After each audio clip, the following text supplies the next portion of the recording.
Welcome to another sketchbook tour. I have been so excited to make this video for so long. It is May 31st. We're about to enter a new half of the year, the second half of the year, and this is everything I have made so far in 2025. Let's start out strong with sketchbook. This is the Cotman watercolor paper sketchbook, and I had big plans to paint in all of this, and it just did not work out that way. So you'll see a lot of pen sketches. This was my April. We're not going to go chronologically, mostly because I tend to jump and switch between sketchbooks throughout the year. So this was my 5th of April sketches, a lot of pen sketches. This was using the, I don't have it anymore because I've used up, the Muji ballpoint pen, but in black. And I was also using the Uniball Signo pen, but in black as well, and I've used both of those up. I have them in other colors because I love them so much, but I don't have them in black, but that's what I was using on these pages. And then I got into a bit of watercolor, and I go through phases with watercolor. I really love it, and then I sort of forget that I have it for a really long time. This is using 2 palettes. The first one, and the one that I use the most, is this Holbein Travel palette. You can see just how much I use it. It's starting to look a little worse for wear, but I also love that. I love that it's a sign that I really actually do love it. And then I got this travel palette in Malaysia, and I've just filled it with some Winsor & Newton watercolors. So I was using those as well.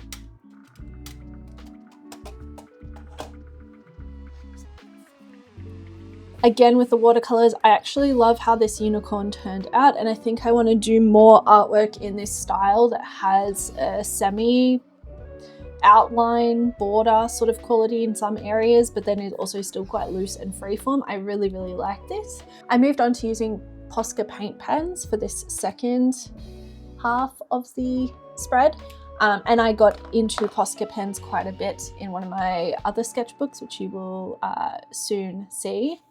And I was really exploring organic sort of fluid lines. And again, with like the watercolor backgrounds, I have a habit when I'm not sure what I want to do in a sketchbook, I will start with a watercolor background and just do a bunch of them, and then come back to it on a later date and work out what I want it to be. And I've done a few of these sort of really leafy, foresty sorts of compositions before. So I sort of, sometimes when you are sketchbooking, you want to lean into something that's comfortable and fun. And so that's what this was here. Back to pen sketches, and I've been having so much fun with pen sketching, and I ended up turning some of these illustrations, you'll see them soon on my iPad, into digital assets and digital stickers. So I've just had so much fun ideating and coming up with cute little individual sort of compositions, which then can be used at a later date. I always thought, since I'm primarily a digital artist and I mostly get paid for my digital work, that my traditional art practice was like mostly like useless in terms of commercial value, but I'm starting to explore different ways I can take the stuff that I create traditionally and then turn it into something that is of value to others. And I've been really enjoying that. Can you tell that I'm in an autumnal sort of mood at this stage in my sketchbook? At this stage, it was autumn in Australia. It's now, well, I mean, as of tomorrow, it will be winter in Australia. And so I'm really enjoying all of like the mushrooms. I was really getting into folklore again and looking at like Baba Yaga. So these little house sketches here, the legs are quite wonky, but I also kind of enjoy that. More autumnal, cottagecore, foresty sort of illustrations, again with this like loose quality and then outlines. I kind of just like how that's working, the like dichotomy of that, and I really do want to explore that more. These sketches, I started sketching stuff that I saw in Malaysia, and oh my gosh, drawing butterflies traditionally, I've seen since I did this spread, I almost always avoid trying to draw butterflies traditionally because I can never get the wings the same. And I've seen a TikTok of somebody drawing the wing and then tracing the wing onto tracing paper and then using a light box to draw the other half of the wing. And I think that that is so smart. And I'm going to give that another go because I like butterflies and I only draw them digitally because it's the only way I can make sure the wings are identical. So stay tuned. I did not like this, but I have a plan for making it better. This was using an alcohol marker. It wasn't a Copic. I can't remember what brand it was. It had a brush tip. I feel about these. And then I went on a little bit of an exploratory sketching session in Malaysia of some of the tiles that I had seen because the pattern work and the sort of mosaic-like quality of the architecture there was so beautiful and so inspiring. Also, what are these feet? What are these feet? This became one of my asset packs, which I have up available on Creative Market, and it's like a whole bunch of digital stickers and it can be used on products and commercially. And I had so much fun coming up with these. I've been doing a lot of artworks recently with these little sun and moon characters, and I'm almost inclined to build out a little bit of a character library and sort of start developing more narrative-based stories around my characters. And these two have been appearing a lot. I did a commercial project with Figma, and they approved concepts that had these two in them. And so yeah, I'm really enjoying sort of characterization and adding a level of like cartoon-ish fun to my work. Like that's something that I've been really trying to lean into. And then these two sketches were inspired by packaging, candle and like room fragrance packaging. I really liked the bold shapes, and I'm a sucker for florals at the best of times, but I found that having them two color, like I could see this working really well as like a screen print or as like a lino cut or something like that. So yeah, I'm keen to try and replicate these but in an even chunkier manner, and I think that would come from a different medium. So this was, yeah, directly inspired by my trip to Malaysia. I'm pretty sure this was using the Muji pen as well. Now these ones, these artworks here were using this paint palette with the Winsor & Newton watercolors, and I did these. I love sketchbooks for their ability to, it's almost like, you know, when you hear a certain song and it reminds you of a particular time in your life or like a very specific situation, that's what my sketchbooks do for me. And so these ones I created in our hotel bar in Malaysia where we were staying, and it was just so much fun. I always want to be the kind of person who goes out and makes art on location in real time, and every time I try to do it, I tend to fail. I don't know if it's like performance anxiety or I don't know what it is. I find making art a lot easier when I take reference photos and then come home and make my pieces later on. But I really want to challenge myself to be more of an in-the-moment artist. And so this was my attempt at that. And I was actually really happy with how all of these turned out. So this is using the watercolors and then the pens because I had very limited art supplies with me. But I almost could see these being a series of little bookmarks or something. So I'm really stoked with how they turn out. Another set of assets that I am going to turn into a bit of a digital sticker collection. I love drawing vessels and vases. Don't know what it is about it. They are so fun to me and I can draw them all the time. So that's going to turn into a bunch of stickers, I think. And then this page here was inspired by a series of little doodles that I saw Sean Dianthes do. And I really loved the characterization of the houses and how she was working with the greenery and the plant life surrounding it. So I wanted to give that a go in sort of, I guess, different compositions. Also, I had never tried drawing a tree like this, so I was really quite directly inspired by her work here, and I was sort of referencing it quite closely. But I know I've said in Sketchbook tours before that sketchbooks are the time for you to test out new techniques, and one of the most effective ways of learning is often in the beginning by imitation. And so, you know, as an artist, there's nothing wrong with referencing other people's work and doing studies of other people's work, as long as you don't go in and sell it or try to claim it as your own. So this was inspired by Shan and her doodles, and yeah, I really liked how the plant work turned out, and I'm keen to try and adapt this technique to feel a little bit more like me. These were fun little flowers. They didn't take too long. I really enjoy painting plants. It's like my go-to, and whenever I'm stuck in my sketchbook, I generally start with florals. As you can see. This is using the Holbein watercolors, which are probably one of my favorite palettes. Same here. And then again, this was using the Signo pen, but in black.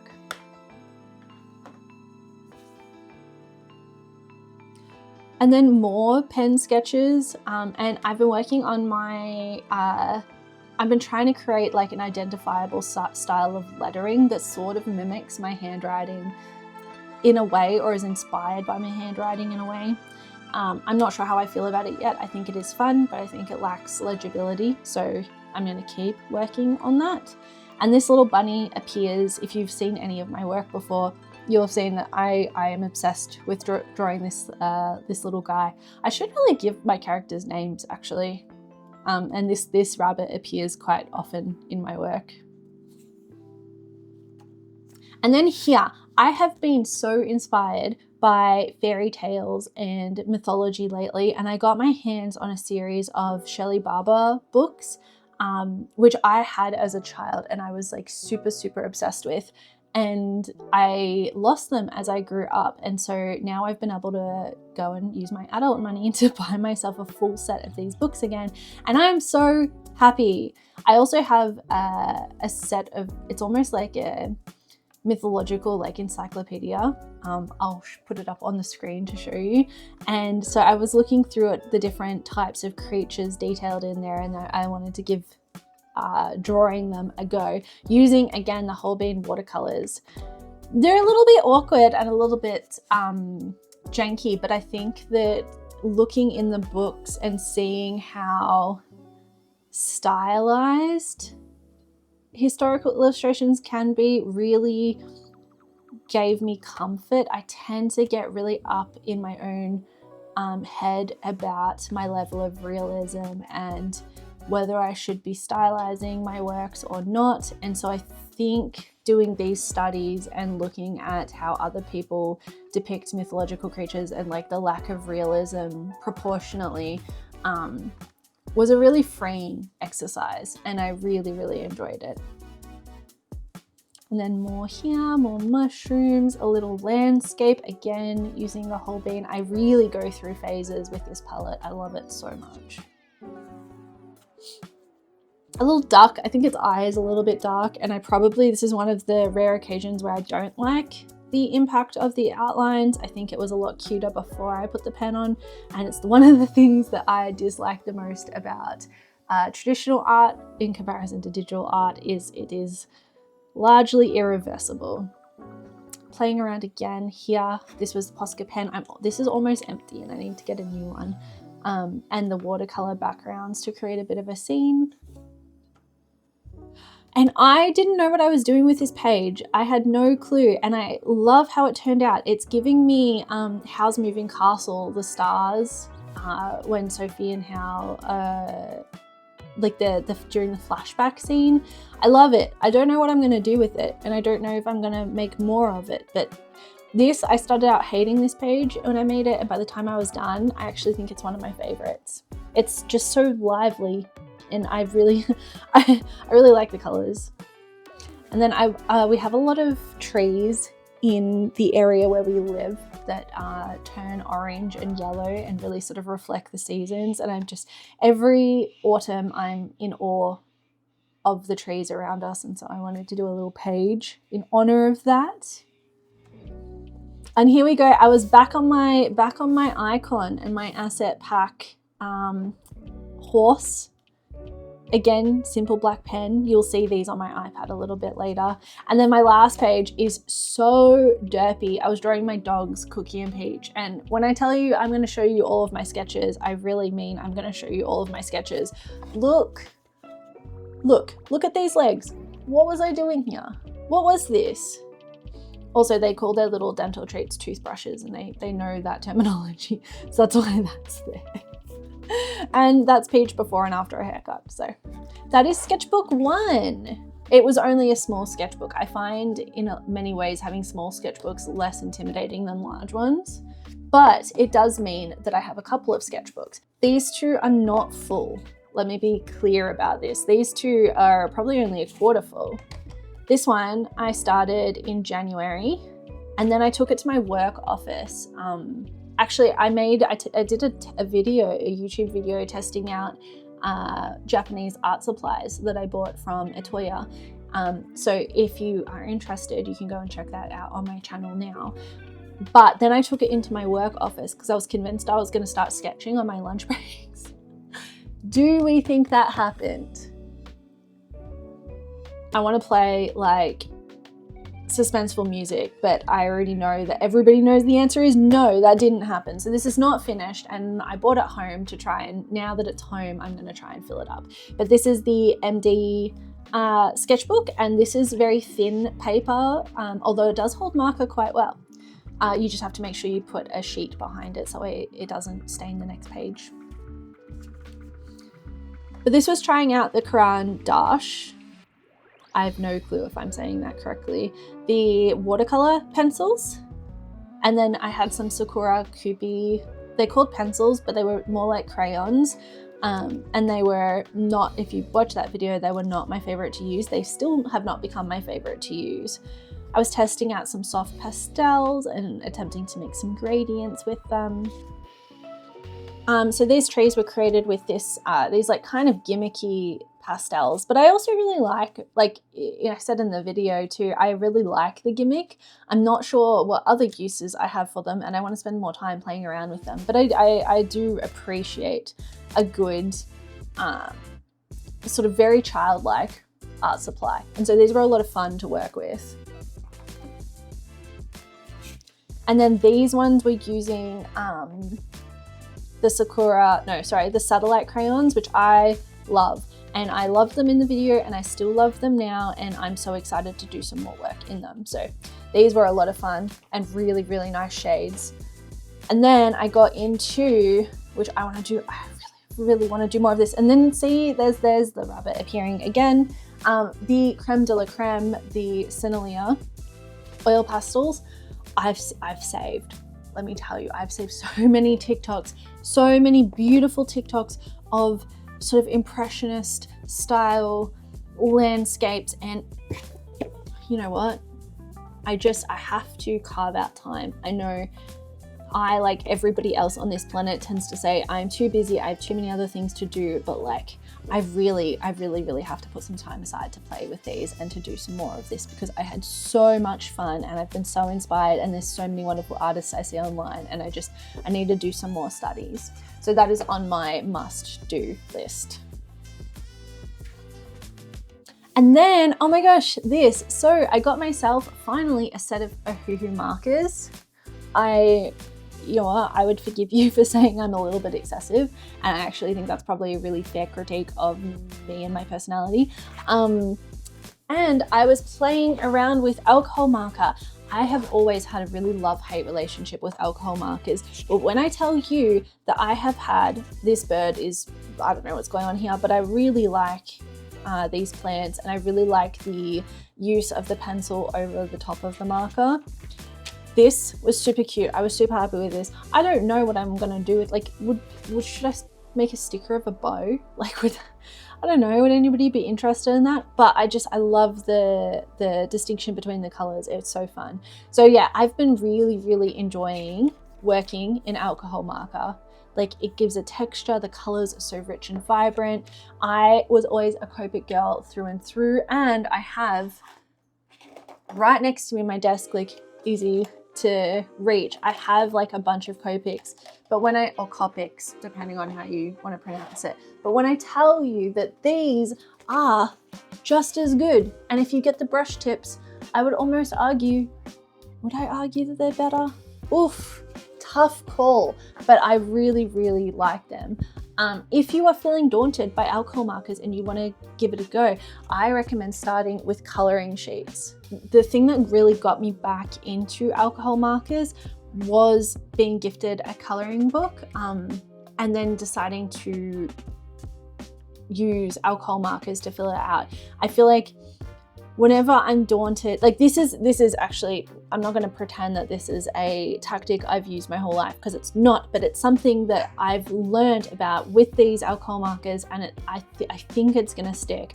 I've always struggled trying to make art with a brand new medium until I'm comfortable with the medium, because I'm not only trying to work out what the traditional art should be, and I feel like in a greater sense of pressure because it is harder to undo what's been done, but I also am trying to like master a new medium as well, and that's just, it feels like a lot of pressure, and it makes the process of learning a new medium less enjoyable for me. And when I tell you that having a coloring book or like having coloring sheets has transformed the way that my brain learns new mediums, because it takes away the guesswork of what is the artwork going to be, I cannot understate it enough. Coloring sheets, best friend. That's the absolute best friend. When I tell you that coloring sheets have changed the game for me, like I genuinely mean it, to the point that I went and created my own coloring sheet set of some of the fairy artworks I've done. Even something like this. I knew I wanted to make marker drawings of my fairies, but I also didn't want to have to worry about whether I'm getting the face and the proportions right. So I just went and turned my art into coloring sheets. And it is so much fun. It is so much fun. I've been really, really enjoying coloring. And I know that it's made a little bit of like a resurgence for adults. So yeah, I've really been liking this. So if you are feeling daunted by a new medium as well and you want to learn something new, I strongly recommend using something like a coloring book or coloring sheets to take away some of the stress of working out the medium and working out your subject matter. At least if you're anything like me, that is.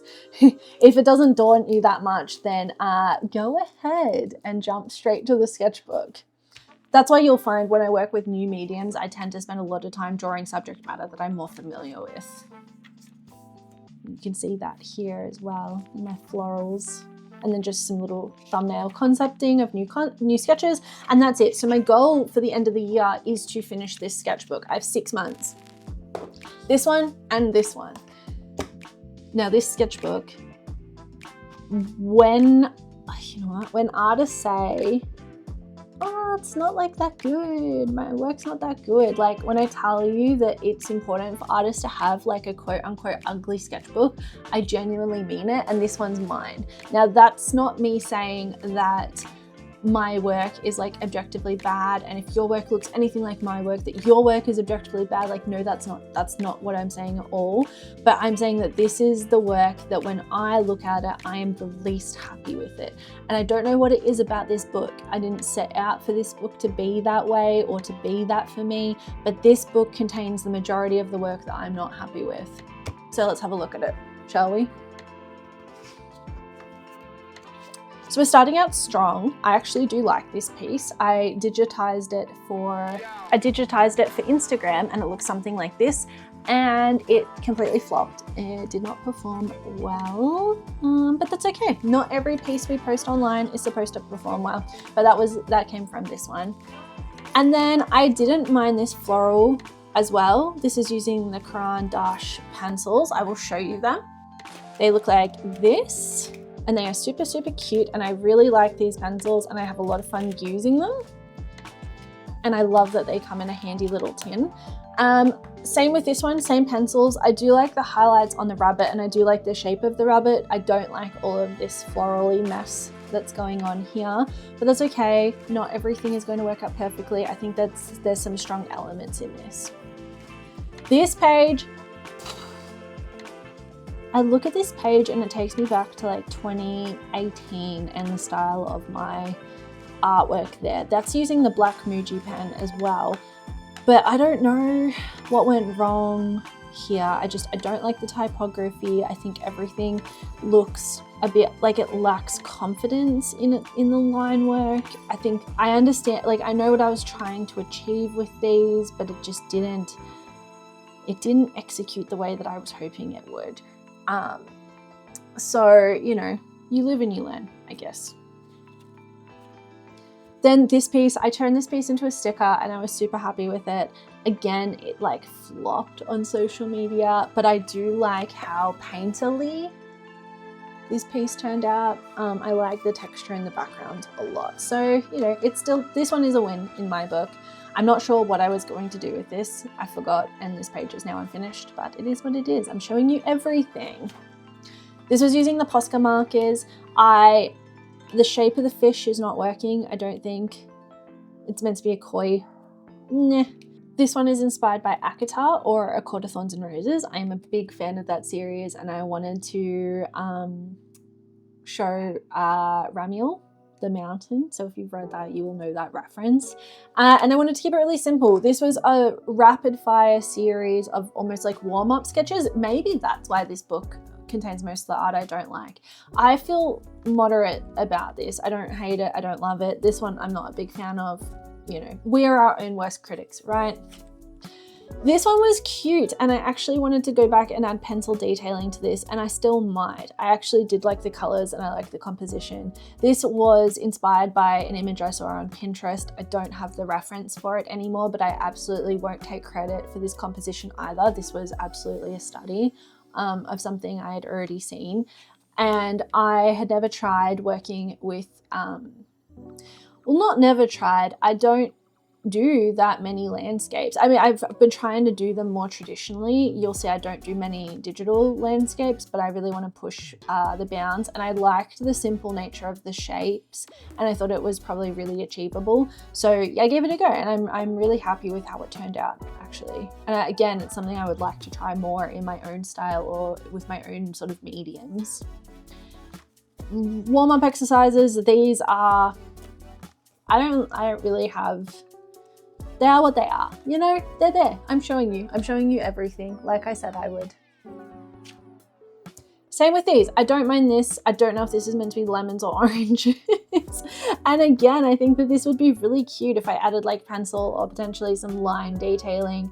This, I don't know, yeah.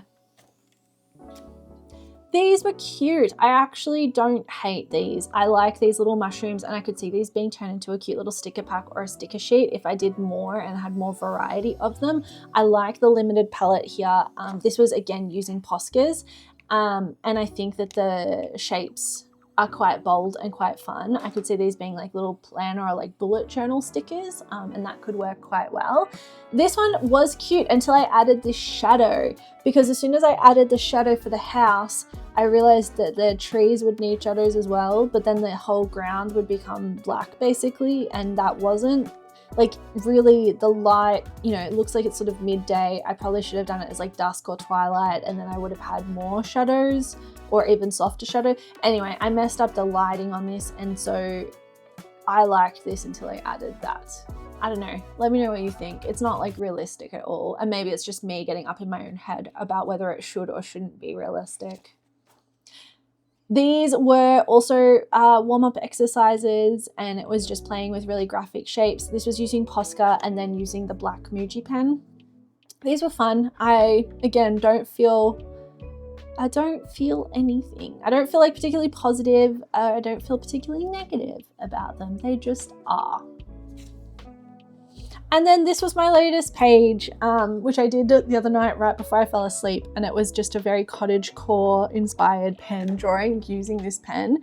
I think my line work here is very, like lacks a lot of confidence. Again, I was really tired and I was just forcing myself to make something, but I also maintain that making something is better than not. And so, you know what, it's in my my like warm-up sketchbook or my unconfident sketchbook, and so that's fine. That is absolutely fine.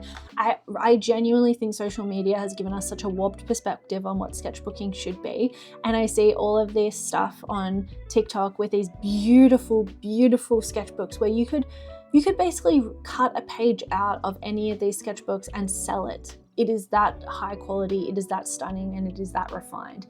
This is not that. This is like a genuine actual sketchbook of me trying out new things, trying out different subject matter and exploring and trying to widen my range, which is a very nice segue to the next thing I would like to show you, which is my iPad. Most of my work, in fact, all of my paid work is digital artwork because it gives me the most flexibility in making adjustments and making alts. Hey friends, editing Jacinta here. This video became so much longer than I thought it would be, so I think I'm actually gonna have to split it into 2 parts and have all of the sketchbooking as part 1 and then all of the digital art on my iPad as part 2. So if you like this video, please come back for part 2 and drop me a comment below letting me know what you thought. Do you sketchbook? And if you do, is it digital or is it physical? And what's your favorite medium to sketchbook in? As you can see, I love experimenting with my physical sketchbooks, so I'm always open to more suggestions as to different art supplies that I should try. So I'll see you in part 2 with all of the digital art.